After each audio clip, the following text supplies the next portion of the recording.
Hey everyone, how's it going? Thanks so much for tuning in. In today's video, we're going to be taking an in-depth look at one of my favorite cars from the 1990s, the Chevrolet Impala SS.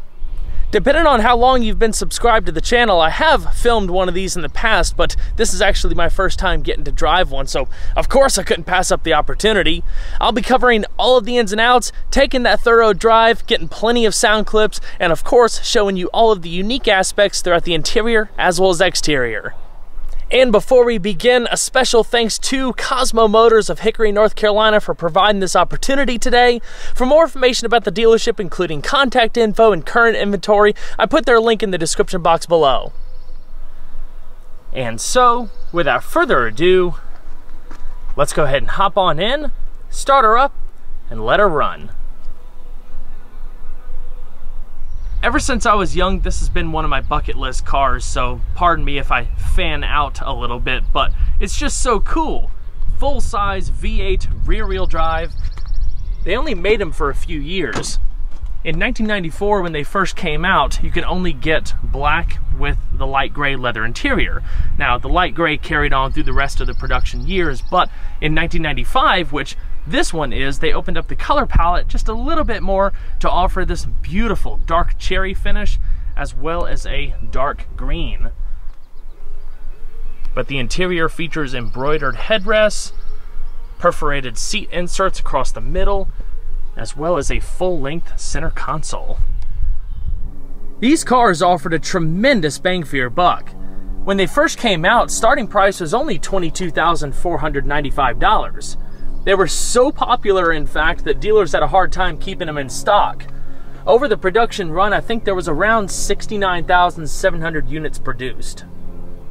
All right, it's time to hop inside.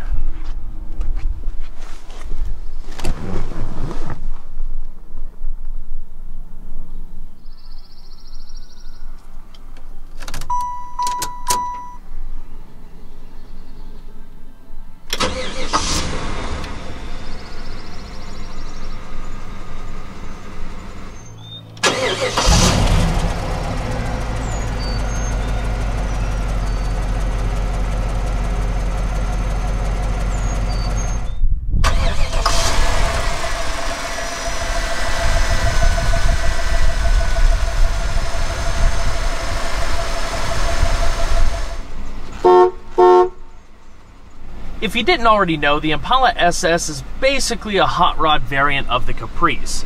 There are some important differences here and there. Of course, I'll cover those as we go through the video, but when you climb into the interior, the two cars are basically one and the same. The differences with the Impala SS include badging on the center stack here. You don't have any faux wood trim like you can get in the Caprice. You have a full-length center console, which is super nice, and of course, unique leather upholstery with bucket seats. If memory serves me correct, this steering wheel was also shared with the Caprice, which isn't a bad thing. It's wrapped in leather, there's grip bolsters at 3 and 9, and because you have this two-spoke design and all of this open space, it is super easy to see that instrument cluster. In 1996, there were a couple of really important additions to the interior that set the car apart from the Caprice even more, and it also makes that year a lot more desirable as far as the collectability is concerned. For one, they got rid of the traditional column shifter in favor of a floor shifter. It was leather wrapped like a T-handle design, super cool, and they got rid of the partial digital cluster that was shared with the Caprice in favor of a fully analog setup that actually had a tachometer in it, so that's awesome. Before we check out the exterior and cover more of the car's background, let's go ahead and pop the hood and talk about the powertrain. The concept for this car was first shown at the 1992 SEMA show, and one of the reasons why it was so special and garnished so much attention was that under the hood, you had a 5.7-liter LT1 V8 borrowed from the Corvette. Thankfully, the same held true for the production version. In 1994, GM actually installed this engine not just in the Caprice and the Impala SS, but the Buick Roadmaster and the Cadillac Fleetwood. Even though this is an LT1, it's not exactly the Corvette engine. There are some important differences. For example, this uses 2-bolt main bearing caps instead of 4-bolt. cast iron heads instead of aluminum, as well as a milder camshaft. In this form, it's producing 260 horsepower and 330 pound-feet of torque. Those were really respectable numbers for the time and made it quite a quick car considering it weighs about 4,200 pounds. The only car that really came close to it, I believe, was the Ford Taurus Show, which obviously is a very different car than this. This car is bigger, it's heavier, it's rear-wheel drive, and basically the Taurus Show was opposite of all of that. But still, 0 to 60 in about 7 seconds or so, not too bad. These cars have really started to climb up in value in recent times, so if you're looking for the investment opportunity or collectability factors, obviously originality is very important, and this is an awesome example of a non-modified factory condition Impala SS. But I will say, if you didn't care about that quite so much and you just wanted to have a lot of fun, there is an abundance of performance upgrades available for these engines. I think that's enough chit chat for now though. Let's go ahead and close the hood and we'll hit the road for a minute and talk about how this thing drives. The LT1 has great power. 260 horsepower and 330 pound-feet of torque might not sound like a lot nowadays, but it was a pretty good amount back in 1995. Power comes on smooth, it's linear. Not much more you can ask for out of a car like this. It's also got a nice tone with that dual exhaust back there. It's not very loud, but it's got a nice, just classic American muscle growl to it. If it were my car, I think I'd definitely have to put some sort of aftermarket exhaust on it because these things sound really, really good when they're uncorked a little bit. The LT1 is paired to a 4L60E 4-speed electronically controlled automatic transmission. It's a transmission that GM has used for many, many years in all sorts of cars, trucks, and SUVs. You know, perfectly fine transmission. It does its job, and I actually think they still use it for some of the Chevy Performance Connecting Cruise packages. Another thing that I've always really liked about these old GM B-body sedans is that you have the fuel filler neck behind the license plate.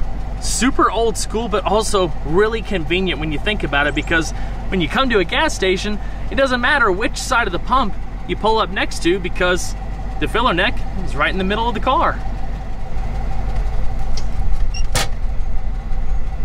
I hope you guys are enjoying the video, which is brought to you in part by Lexol Leather Cleaner and Conditioner. They've been a huge supporter of the channel over the last couple of years. They've also recently undergone a rebranding and introduced a brand new look, but the same high quality products they've been developing for the last 85 years. Lexol's two-step cleaning and conditioning process is as simple as it gets. The cleaner is free of waxes, oils, and unnecessary additives to help ensure that it's not going to damage or discolor your leather. The whole point is to lift dirt and oil from the leather to give it a like-new appearance. After you clean it thoroughly, massaging it into the leather however much you deem necessary, then you would follow up with the conditioner. Lexol recommends for long-term care and maintenance that you would do a full clean and condition every 6 months or so. Lexol Quick Care can also be had if you wanted to do touch-ups about every 2 months. I've been using Lexol products on my personal cars for many years, so it really is an honor to be able to work with a brand that's had such a long history and one that I can truly stand behind, so be sure to support the brands who support the channel. I included a link in the description box below if you'd like to pick up some Lexol leather cleaner and conditioner for yourself. Now, let's get back to the video. Now let's go ahead and check out the exterior. First, we'll go ahead and flip on the lights and the hazards.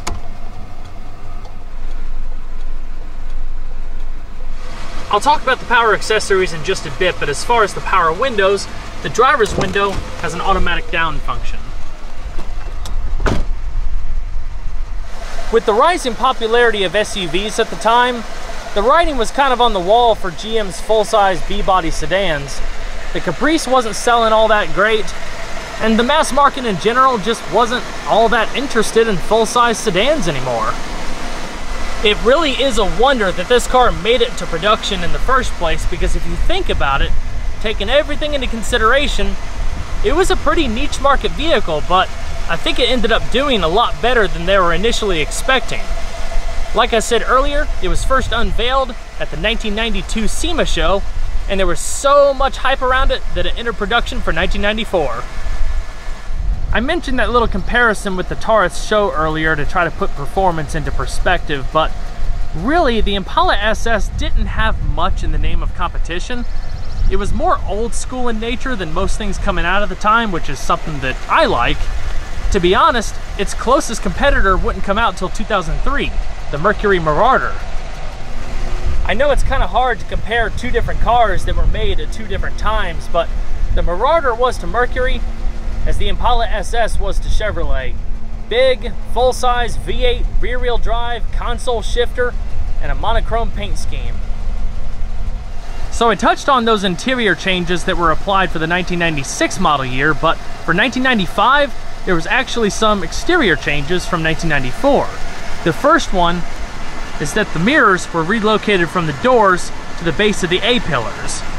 Towards the rear, the C-pillar was also reshaped. So in 1994, you had this plastic piece that came down from the glass and formed like a triangle right here, because the Caprice actually had a full piece of triangle glass right here. So it was just to give it a different look and reshape the window, so to speak.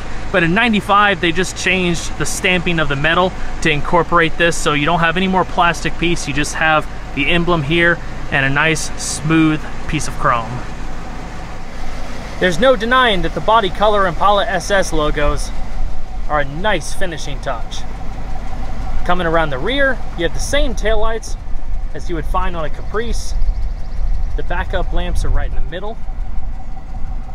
And on the Impala SS, you have a full deck lid spoiler that goes around the entire lip. At the time this thing was created, the Impala nameplate had been around for quite a while, but this was the first time the Impala SS nameplate had been used since 1969. It was also the first time the Impala SS nameplate had been applied to a four-door, which really didn't seem to matter all that much. I mean, how can you complain with something that looks this good?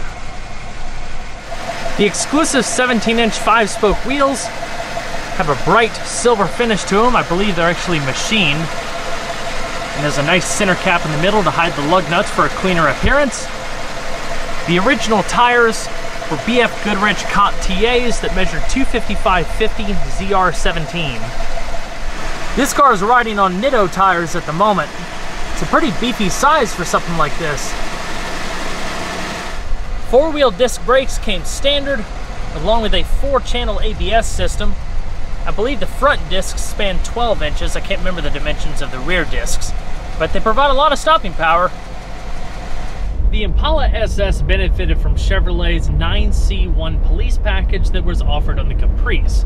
So for the most part, the suspension design is the same as a Caprice. It's just tuned up a little bit for better handling. I think most of the changes were actually in the rear.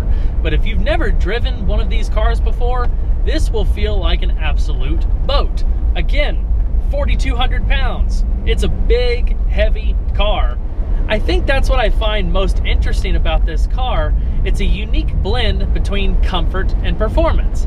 It doesn't necessarily do one thing really well.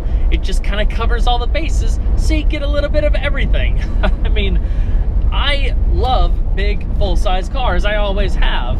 And to be able to have a good, authoritative pull whenever you hit the accelerator, and to be able to see all this open space and have the ride that it has, it's just nice. I guess the best way I can describe this car's road manners is that it feels very solid and stable. You can tell there's a lot of weight, but when going around a corner, it's just so smooth and relaxed. You don't have quite as much body roll as you think you would. Not bad. Now let's take a look at some of the interior features. From the passenger side, you can get a better perspective of just how reaching this dash is. It's so long. I think compared to my Grand Marquis, it's probably double the length, which is kind of funny, but the entire thing is padded, meaning it's important to take care of it. You need to either cover this or keep it conditioned, because prolonged sun exposure as these cars age can crack the dashboard, so just something to be aware of. Everything in the center stack is easily accessible. Of course, we got that console coming across the middle, and the glove box is actually locking. There's a pretty decent amount of space. This one still has its original information tape, which is amazing. And of course, just like the other side, got plenty of leg space. The biggest downsides to the interior really just boil down to the quality of materials, but you can say that about a lot of 90s GM products, if I'm to be perfectly honest.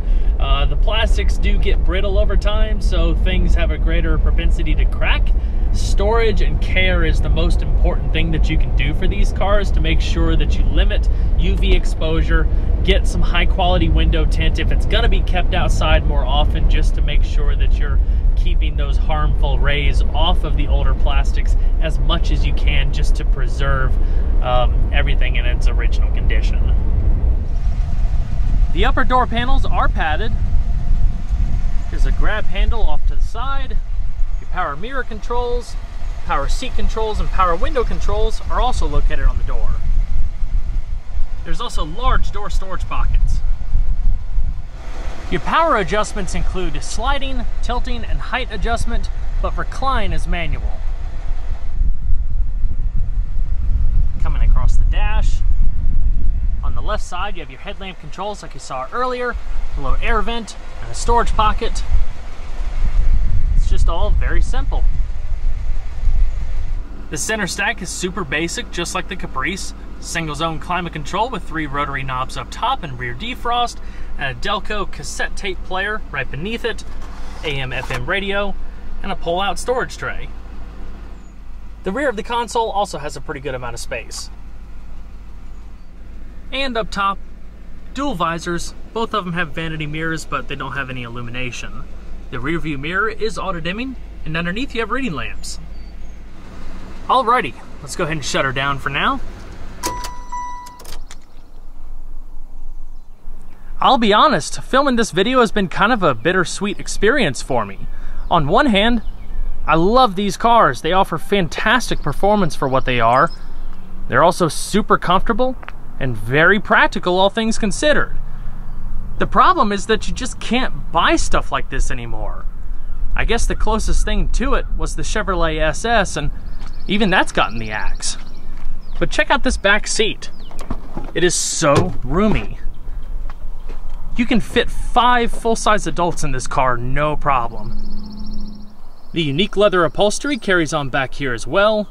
You have the Impala logo stitched in between the seats and 2 fixed headrests. Again, the middle of the seats are perforated. Now let's go ahead and hop in. It's a nice wide opening for easy ingress and egress. It's also a ton of room, as you would expect. I'm 5'10". The seat in front is set to a comfortable position for myself, and I still have maybe 3 inches or so of wiggle room. There's also a seat back storage pocket. Headroom's actually a little less than I thought. Again, I'm 5'10". I probably have about an inch and a half of wiggle space. The thing I like the most about the back seat is actually where you're positioned. I had the camera at my line of sight. As you can tell, the headrest is super low. It doesn't feel all that low when you're sitting in the front, but in the back, you have excellent visibility across the dash, across the sides. It really makes the cabin feel open. When you're sitting in the middle of the back seat, things feel a little bit tighter as far as leg space, but head space doesn't seem to change all that much. There is a pretty big drivetrain hump that you have to straddle. It's not too big of a deal, but it might affect leg space and overall space depending on the size of the people sitting back here. All in all, the back seat is just so comfortable. If you didn't have somebody sitting in the middle, you can also fold down this big padded armrest. Circling back to the practicality comment from a second ago, this thing has a huge trunk. Total cargo volume is 20.4 cubic feet, which is better than most sedans nowadays, and even better than some crossovers out there. You can cram a lot of stuff into this car. The trunk opening is really wide and the lift-over height is low, so if you're trying to pick up something heavy and put it in the trunk, that low height makes it just a tad easier. The spare tire is anchored down in the middle with a carpeted cover. There's a cargo net in the middle with some tie downs and some illumination.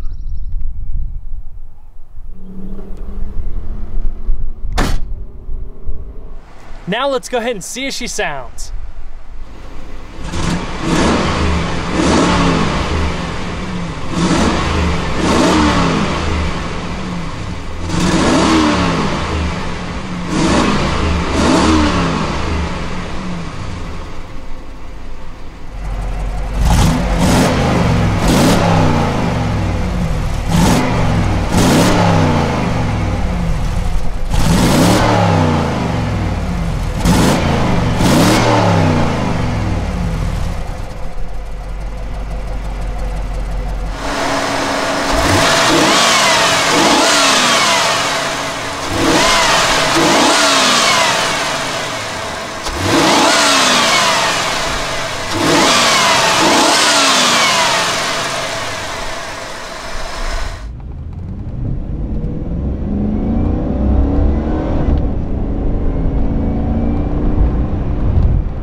Well guys, that's going to conclude today's video. I hope y'all enjoyed the in-depth look at the 1995 Chevrolet Impala SS. If you haven't subscribed already, consider doing so because there's always a lot more where that came from, not just with the in-depth tours, but the project cars as well. And if you enjoyed the video, don't forget to leave a like below. I'll see you guys on the next one. Take care.